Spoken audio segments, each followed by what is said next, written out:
Hi everybody. Welcome to Election Day. I thought I'd do something to take our minds off just what's going on today. Don't want to say too much other than I want to say cheers. I have a different kombucha today. So it is Synergy, which most people have heard of. It's a pretty popular brand, probably the first one I've ever tried.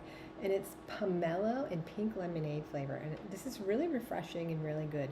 I didn't even know what a pomelo was, so I looked it up, and it looks kind of like a grapefruit. It's a citrus fruit. So cheers to Tuesday, Election Day. And I hope you're having a fun drink of your choice. And I had to record it on my computer, mostly because I don't know. I couldn't figure out how to read messages on my computer so that I could record on Facebook. So I'm going to record this and put it on Facebook. There's so much technicality that I still need to learn in life, but that's okay. I'm doing it. So this was a Bigfoot story that was sent to me by one of my Facebook friends. Her name's Lisa Reynolds Fay, and I so appreciate Lisa and the story she sent in, her Bigfoot encounter. And she also sent me some other stories that I'm going to be reading. And if you want to send in stories, oh my gosh, please do. I love reading these stories, and I'm going to start doing more of them. I do believe in Bigfoot, Sasquatch, and there's many, many names for these creatures. And let me know below what you think and what about the whole situation. Do you believe? Do you not believe? Why and why? So I'm going to read her encounter now, and I hope you enjoy it. Let's see. In March of 1985, it was about 10 p.m. on a Wednesday night. I had just come from a visit for my mother's, and my boys were then almost 4 and 6 months old. We lived in a trailer park, and I had been gone all day, so I pulled up to the community mailboxes, which are closed because it was so dark. There was still snow on the ground because it is western New York, close to the PA border near a very large state park, which is where I actually used to live. Yes, there is country in New York. It was very muddy, with mounds of snow left from snowplows that had not melted. As I got my mail, I remembered having an uneasy feeling and turning around, but I didn't see anything at the time. I got the mail and got back in the car. Our mobile home was located on a road opposite of the mailboxes, so I made a semicircle basically to get to a dead end. Ours was second from the end. At the end, it was a small slope and then a large ditch filled with snow from the plows from the mail road.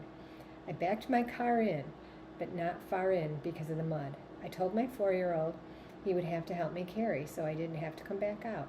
I had the baby in the diaper bag and a bag for my mother. He got out and immediately started stomping in the mud. I reached for the baby, and as I pulled him out, I saw my son in the mud, and I said his name, Joshua, in a stern voice. And as I said it, I heard the most terrifying sound I had ever heard. It was like a growl, but a shriek kind of sound. I can still hear it in my mind, and it leaves a hole in the pit of my stomach. As I heard it, I looked up and saw it. It was very tall, with hair or fur covering its body, walking in the ditch along the road below the slope. As it walked, its arms swung back and forth. I was terrified at that point. I grabbed Josh by his jacket and ran for the front door. I had my keys out, but it felt like forever to get them in the lock. All the while I was looking behind me because I saw, and I was afraid, that it would walk behind my trailer and come up behind me in the darkness. It felt like forever to get that key in that door.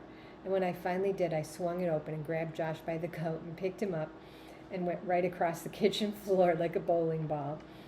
And my other son, who I had in my arms, I carried him like a football. We got inside and locked the door, and I was trying to keep my head.